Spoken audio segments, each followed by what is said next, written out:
5 dating mistakes. Okay. When we like a person, we tend to do a lot of efforts for them. Sa simula ng dating, you have to do the opposite pala. But this is what I recommend. Ask them for a favor. Ask them to help you on something. And that's how you spend time Kasi with the them. guy That's feels like needed. Yes. And Based trigger on- yung hero complex niya. Ikaw Very talaga good. yung guy sa relasyon na to.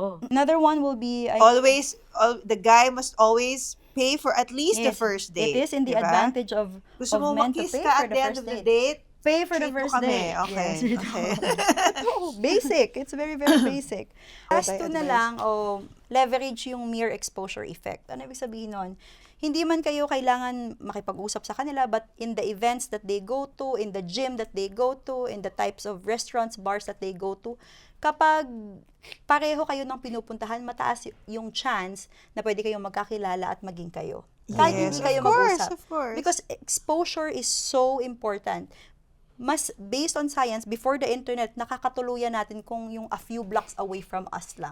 Last but not the least is I would focus on self-development because people want an asset and they don't want a liability. That's gonna be my advice.